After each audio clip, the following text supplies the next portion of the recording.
আজকে আমরা 2.2 কিলোওয়াটের একটা সোলার প্রজেক্ট ইনস্টল করেছি, যেটা আপনার 7 মাইলের কাছে।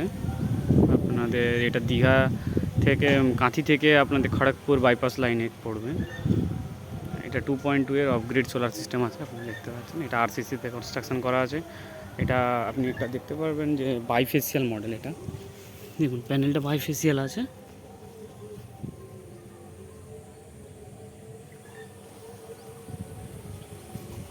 এটা 540 ওয়াটের প্যানেল আছে, টাটা পাওয়ার সোলারের।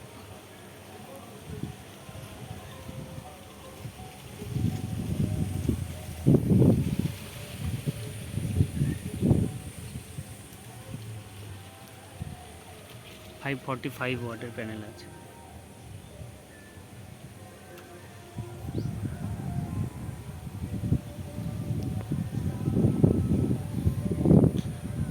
দুটো স্ট্রিং থাকবে আর দুটো প্যারালাল হয়ে যাবে সকেট দিয়ে, দেখতে পাচ্ছেন।